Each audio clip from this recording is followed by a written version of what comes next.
My plan was to live a fulfilling life in our new home with Howard. However, my sister-in-law would show up daily and force me to take care of her children.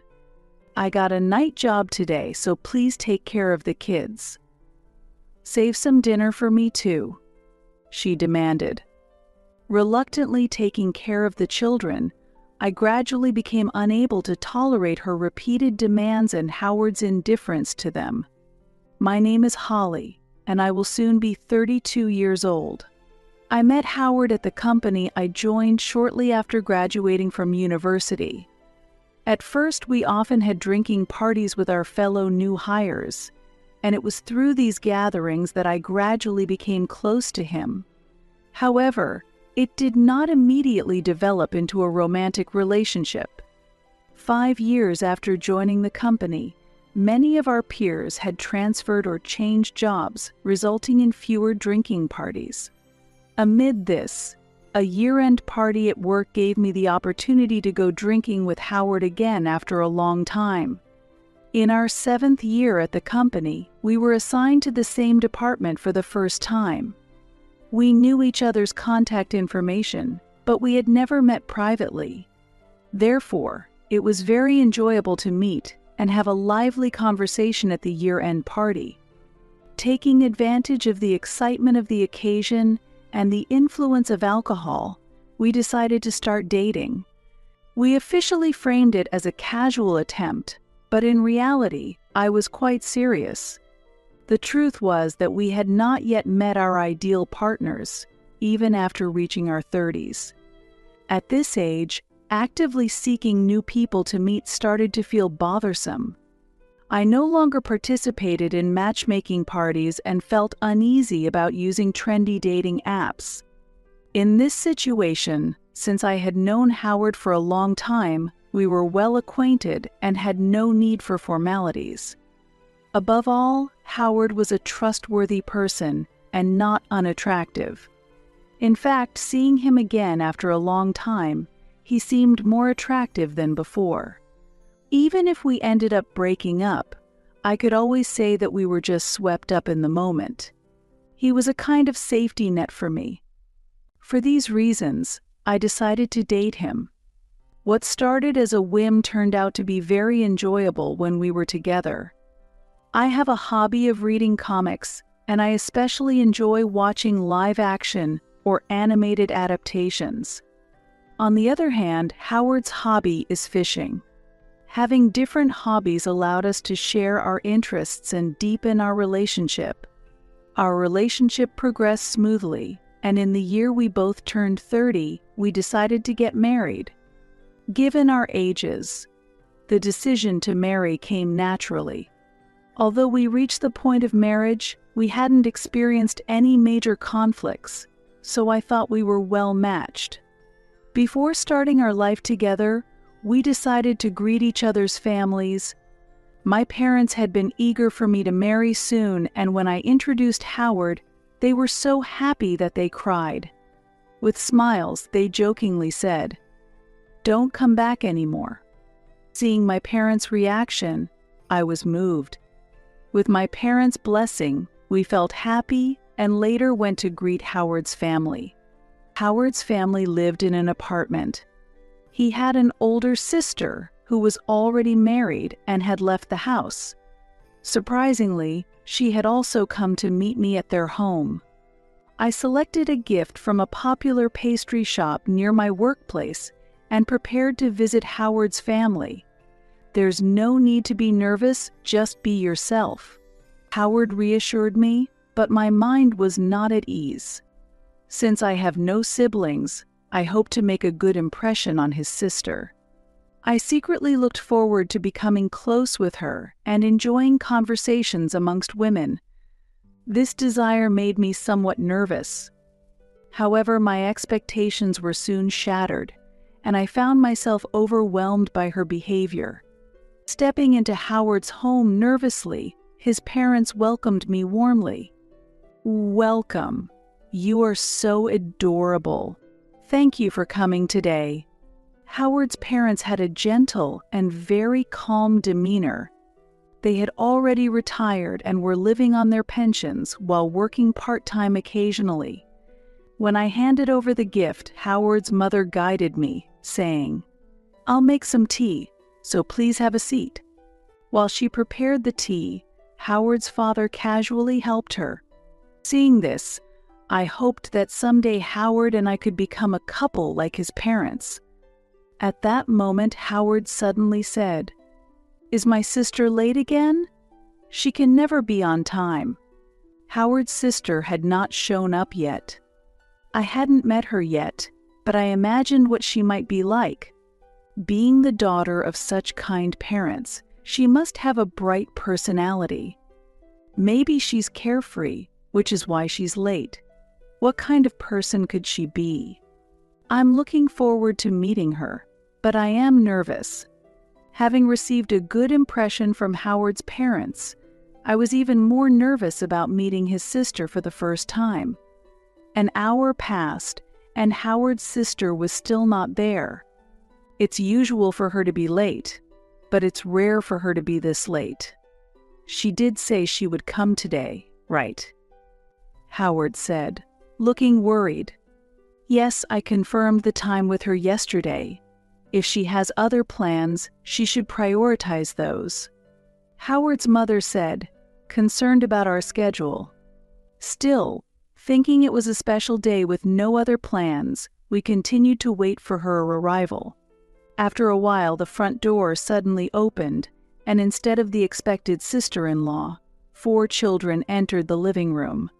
Expecting her, I was surprised by the sudden appearance of the children and asked Howard in a low voice, "Who are these children?" "Oh, these are my sister's kids. Maggie, a second-year middle schooler, the 4th-grade twins Tony and Billy, and the 3-year-old Emma, I think." Howard spoke as if confirming their names, and Maggie nodded slightly in response. Maggie started playing on her phone. The twins were engrossed in a newly brought video game, and Emma was playing with her favorite doll she had brought along. Still trying to grasp the situation, I finally saw Howard's sister arrive. However, she was very different from the image I had in my mind. "Sorry, I'm in a hurry. Please watch the kids. I'll be back in about an hour," she said. At that moment, she was dressed in casual sweats and sandals, with her faded blonde hair tied up in a ponytail.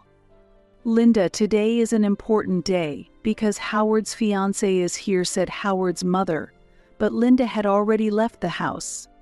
I was simply shocked by Linda's overwhelming presence. Howard laughed and said, "I'm really sorry.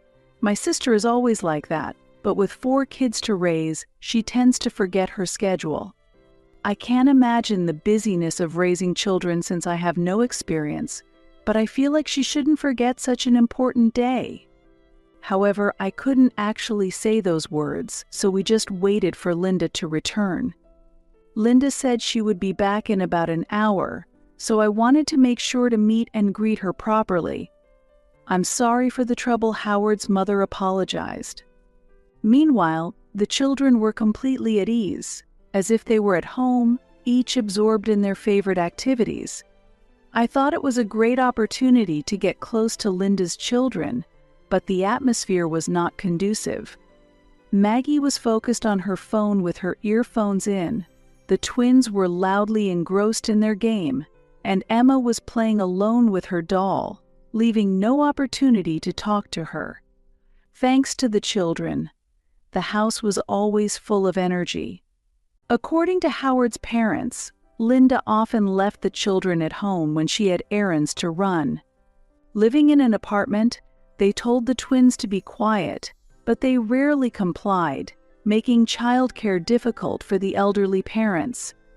An hour passed and Linda still hadn't returned. Eventually, she came back after 3 hours. "Is there anything to eat?" "I'm hungry," Linda said, starting to eat the sweets I had brought without a word of apology for making us wait. "These are the sweets that Holly brought," Howard's father mentioned, and finally, Linda looked at me properly. At that moment, I stood up and introduced myself. Then, Linda looked me over from head to toe. Noticing that I was feeling a bit uncomfortable under her gaze, Howard proudly said, "Holly, who will be my wife, chose that dessert. It's from a well-known shop, so it should be delicious, right?" The dessert I chose was pudding, and my sister-in-law was holding a nearly empty cup of it in her hands. After she responded with "I see," she took out her phone and started searching for something. There are a few reviews, but it doesn't seem to be rated very highly," she said, enjoying the pudding while complaining about the shop's ratings. Then she asked the next question. "Did everyone get this pudding?" The children began checking if they had received the pudding I brought. Of course, no one had. I hadn't prepared desserts for all 4 children. Feeling awkward about the situation, I reflexively responded, "I'm sorry. I didn't know you had children." It seemed my casual remark had offended my sister-in-law. "What? Are you saying I can't take care of my kids?" I had tried to convey that I didn't know she had 4 children, but it didn't come across well. "Calm down. Holly didn't know you had children and didn't expect them to come," Howard intervened. Howard's intervention seemed to calm her down a bit. My initial desire to get close to my sister-in-law faded away with her unexpected attitude. In fact, I decided I'd only do the bare minimum necessary to maintain the relationship with her. At that moment, Howard's mother made a suggestion. "We've kept you waiting. Dinner is on us tonight." Just as I was considering going home, my thoughtful mother-in-law invited me to dinner. Of course, I couldn't refuse such an offer. Howard's parents ordered a luxurious steak meal for us. What was supposed to be an enjoyable meal turned into a tense atmosphere due to my sister-in-law's behavior. This is the last time the daughter-in-law will be treated as a guest. Don't think you can come here and relax. My sister-in-law, in high spirits from drinking, gradually became stricter in her attitude towards me. Howard's parents comforted me by saying, "That's not true," but they seemed a bit saddened. Next, I was told, "Getting married at 30 means you should have children soon, or it'll be a late childbirth. Having only 1 child is lonely, so you should have siblings." Linda boasted about having Maggie when she was young, at the age of 40. That day, she had gone out for beauty maintenance, including eyelash extensions and nail care. Her outfit for the day was in relaxation mode, but she mentioned there are days when she does full makeup. Perhaps due to the alcohol, Linda continued talking endlessly about things I hadn't asked. With each word, I grew more resentful towards her. After somehow getting through the first meeting, the next month we began our life together. We dreamed of owning our own home, but eventually I moved into Howard's house. Life with Howard was progressing smoothly, but the only concern was taking care of Linda's children. Linda would show up unexpectedly, leaving the kids at our house and then disappearing somewhere. Howard was used to his sister's visits and welcomed the children without concern. Feeling dissatisfied with this situation, I said to Howard, "Please tell your sister to inform us before coming over." "I've told her, but that's just how she is. The kids are fine, so please be more understanding," Howard responded. According to Howard, Linda was actively job hunting for a full-time position and wanted to become financially independent for her children's sake. On days when she had interviews, she would come dressed appropriately and leave the children with us. Howard said the kids were always able to entertain themselves and didn't need constant supervision. However, that's not the real problem. We also have our own plans, and having someone show up without notice is very inconvenient. What's more problematic is that Linda often doesn't come to pick up the children at the promised time. Howard defended her, saying, "She's tired from looking after the kids every day. She's just taking a little break after job hunting." But I couldn't accept that. If she could keep her promises, that's what I would like her to do. In the end, my dissatisfaction with this situation continued to grow within me. Still, a year later, we decided to move to a new house. The house we built was a spacious 7-bedroom house, anticipating our future family plans. With plenty of rooms, we even included a hobby room and a walk-in closet. Excited about the move, we prepared and started our new life. We completed the move without informing Linda of our new address. This was because I didn't want her to frequently leave her children with us. Reluctantly, Howard accepted my decision. However, a month after moving into our new home, an unexpected visitor arrived. Linda and her children suddenly showed up. What a lovely house. "We came to celebrate," she said as they entered one by one. They spread out the food and drinks they had brought on the table, and Linda immediately started drinking. Then she said, "I pressed the intercom, but there was no response, so I went to our parents' house. I was surprised to find a notice of your move. If you're living in such a nice house, you should have told me." It seemed Linda was planning to leave her children with us again. As a result, while we were away, Linda went to our parents' house, found the change of address notice, and showed up at our new home. I never imagined she would find that postcard at their house. It was something I couldn't have predicted. Howard, in high spirits from drinking, started showing Linda around the house. The children, uninterested in the new home, entertained themselves. Thus, the house tour was conducted only by Linda and Howard. After looking around the rooms, the two returned to the living room and had a surprising conversation. "Look, there are 2 empty rooms. Maybe we'll move in next week." "Sure." "Don't worry about living expenses." I couldn't believe what I was hearing, but I didn't pursue it at that moment. I didn't take their drunken conversation seriously. Saying anything at that moment would have only led to an argument with Linda, making me feel worse. That night ended, and Linda and her children went home by taxi. The next day, when I asked to sober Howard again, he replied, "Yesterday's talk was a joke. My sister wouldn't really think of doing something so crazy." Howard's reassuring words gave me temporary relief. However, within just a few days, Linda's children started coming to our house almost every day. "I got a night job here, so please take care of the kids," Linda said. Amazingly, she left her children with us while she went to work at night. According to her, the kids would be happier in our spacious house than in their small one. "Please, just until my job settles down," Howard said, so I reluctantly agreed. The children would come in the evening, do their homework, and then play on their phones or games.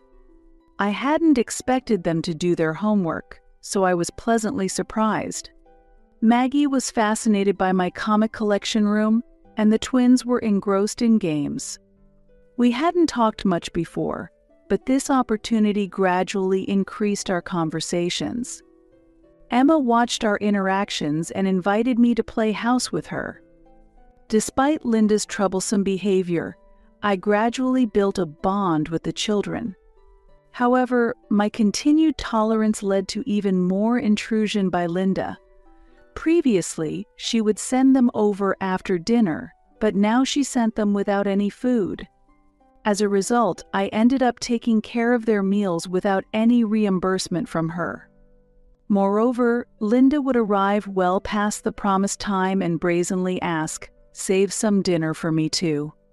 As my bond with the children deepened, Linda's late arrivals became more frequent. Seeing Linda wake the sleeping children to take them home, I felt sorry for them. So at some point, I decided to let Linda and the children stay over. About a month after their daily visits became routine, Linda arrived with large luggage, announcing her intention to stay for an extended period. Everyday drop-offs and pickups are tough, and the kids have grown attached to you, she said. I was startled by the sudden announcement of cohabitation, but Howard remained unperturbed, casually accepting the suggestion, saying, "They're practically family now." He then led Linda to the available room. This situation made my temperature rise and anger surged within me. "We're sorry for the suddenness, but if it's a bother, we'll leave," the kids said. These words came from the children, who showed far more understanding than their mother. Hearing such words, I had no choice but to let them stay. I decided to observe the situation for a while. Linda started leaving the house at night and returning in the early morning. I ended up not only taking care of the children's meals but also Linda's, without any compensation for the food expenses. While the children were indeed lovable, I was reaching my limit. Then Howard's remark ignited my anger. With 4 kids around, we can't afford to have our own children, right? I was furious and retorted, "What are you talking about? How long are you planning to let her stay? Get her out of here immediately." Howard, who was probably just joking, didn't realize I wasn't amused. In response to my words, Howard also grew angry and said, "My sister is family to me. Holly, you should cherish your family too. Someone who can't value family shouldn't have children. In the end, to you, both I and your sister are family. But prioritizing her opinions over mine means you're favoring her over me. Is that correct?" I spoke slowly, as if confirming my words. Howard, clearly irritated, responded, "Of course, that's only natural." "Understood. Then, let's get a divorce." Saying this, I showed him the already filled out divorce papers. In fact, when we moved into this house, Howard had agreed to my condition that if he ever prioritized his sister over me, we would divorce. "Wait a minute, we just built a new house." "That's not appropriate," he protested. Howard tried to persuade me to change my mind, but my decision was already made. I could no longer tolerate Linda's freewheeling behavior and Howard's unwillingness to criticize her. So, I packed my things and left that house. A few days later, I received a message from Maggie. We had exchanged contact information in case of emergencies, and she asked me to come back because Dad wants to talk. Reluctantly, I couldn't refuse Maggie's request and decided to return home. As soon as I arrived, Linda confronted me, accusing, "Everything got messed up because of you." The mediator was Linda's husband. "I'm very sorry for the trouble my wife has caused," he said. Linda's husband surprisingly gave a sincere impression. He explained that his work kept him busy and away from home, during which Linda acted on her own. The claim of job hunting was a lie in reality. She was obsessed with strip clubs, enjoying various establishments and engaging in inappropriate relationships. Upon learning these facts, her husband eventually notified Linda of his intention to divorce, leading to the current situation. "Even if we divorce, none of the kids will go with you. They've always been with me. You should pay child support for all 4. Linda boasted proudly in front of the children. However, the children immediately began to refute her. "What are you talking about? None of us like you. That's right. Holly has always been a better mother to us, and where could we find another mother like her?" Absolutely. Holly's stories about comics are always fun, and living in this house has been really comfortable. Hearing the children's voices, Linda was visibly shaken. She gently hugged Emma and said, "Emma, I'm your mother, right?" When Emma responded, "My mother is Holly." Linda's anger intensified, and she directed her rage at me. "You planted these thoughts in the children, didn't you?" Linda accused me. Hearing this, the children gathered protectively around me. "Why are you all acting like this? Even if we divorce, she won't become your mother. And who will take care of the house chores and cooking?" "Don't worry, we can handle the cleaning, laundry, and cooking ourselves," Maggie firmly declared. The twins nodded in agreement. They had naturally learned these skills as we deepened our relationship, actively helping with household chores. They had acquired essential life skills and cooking techniques, establishing a solid foundation for independent living. Therefore, even if we divorce, the children won't go back to you. Thus, there's no need for child support. Moreover, you should make a proper apology for your infidelity, Linda's husband stated. "Do something, Howard," Linda demanded.